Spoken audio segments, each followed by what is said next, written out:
Hello students, class 6 subject Hindi. Students, lesson 5 आपका हो गया है, उसके क्वेश्चन आंसर हो गए हैं। आज हम पुस्तक कार्य भाषा की बात करेंगे। क्वेश्चन नंबर 1 है आपका, अनादि काल में रेखांकित शब्द का अर्थ है जिसकी कोई शुरुआत या आदि न हो। मीन्स अनादि काल का अर्थ होता है जिसकी कोई शुरुआत या आदि ना हो। यह शब्द मूल शब्द के शुरू में कुछ जोड़ने से बना है, इसे उपसर्ग कहते हैं। उपसर्गों को अलग करके मूल शब्दों को लिखकर उनका अर्थ समझो। मीन्स कि पहले आपको ये पता होना चाहिए कि उपसर्ग कहते किसे हैं।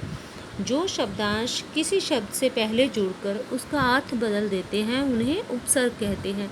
मीन्स कोई भी शब्द है वो जब किसी शब्द के आगे जुड़ता है और उसके अर्थ में परिवर्तन लाता है तो उसे उपसर्ग कहते हैं।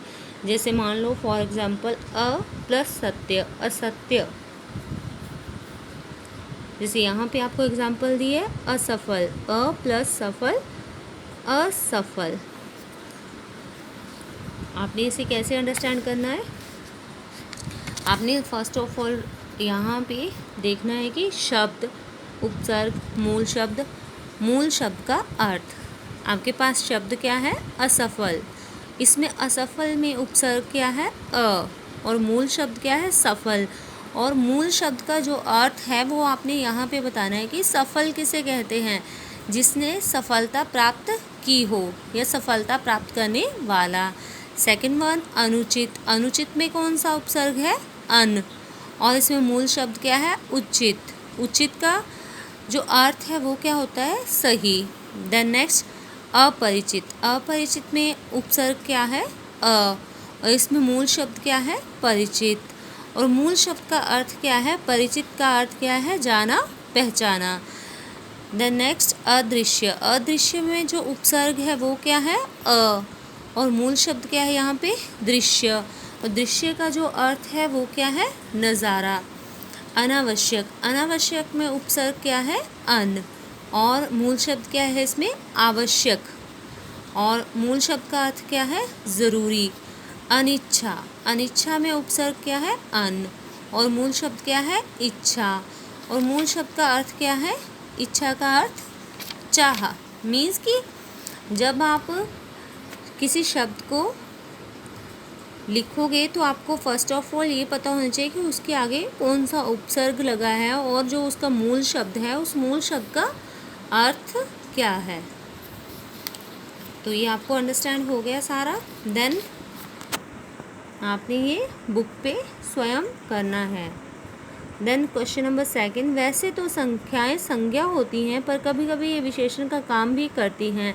जैसे नीचे लिखे वाक्य में, हमारी धरती लगभग 5 अरब साल पुरानी है।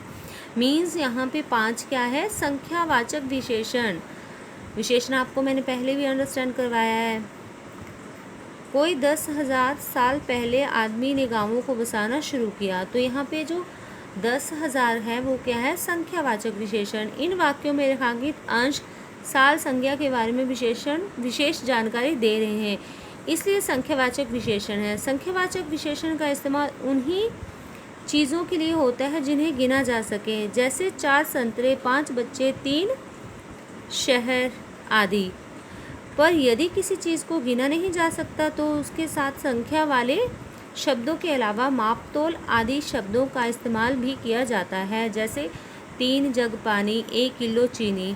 यहाँ रेखांकित हिस्से परिमाणवाचक विशेषण हैं क्योंकि इनके संबंध मापतोल से हैं। अब आगे लिखे हुए को पढ़ो। खाली स्थानों में बॉक्स में दिए गए मापतोल के उचित शब्द छांटकर लिखो। मीन्स ये जो आपको ऊपर वर्ड्स दिए हुए हैं इनको आपने यहाँ पर नीचे जहाँ लिखना है, और आपको ये भी ध्यान में रखना है कि कौन सा वर्ड जो है वो कहाँ पर सूटेबल है। जैसे यहाँ पे 3 कटोरी खीर, 6 मीटर कपड़ा, 2 प्याला कॉफ़ी, 1 लीटर दूध, 2 एकड़ ज़मीन, 1 ट्रक रेत, 5 किलो बाजरा, 3 लीटर तेल। ओके, या 3 चम्मच तेल, ऐसे भी हो सकता है। अब आपको ये समझ में आ गया। ये बुक वर्क आपने स्वयं अपनी बुक पे राइट करना है। ये अब आपको करने के लिए एक्टिविटी है, ये आपने घर में स्वयं करनी है। और ये कुछ सिग्नल हैं, इन सिग्नल का क्या मीनिंग है वो आपने बताना है कि इनका क्या मतलब है। जैसे मान लो इसका मीनिंग है आगे बायां मोड़ है, और इसका मीनिंग है आगे दायां मोड़ है, और इसका मीनिंग है आगे विद्यालय है, और इसका मीनिंग है आगे गोल चक्कर है। मीन्स कि आपको पता होना चाहिए कि कौन सा जो सिंबल है वो आपको क्या इंडिकेट कर रहा है।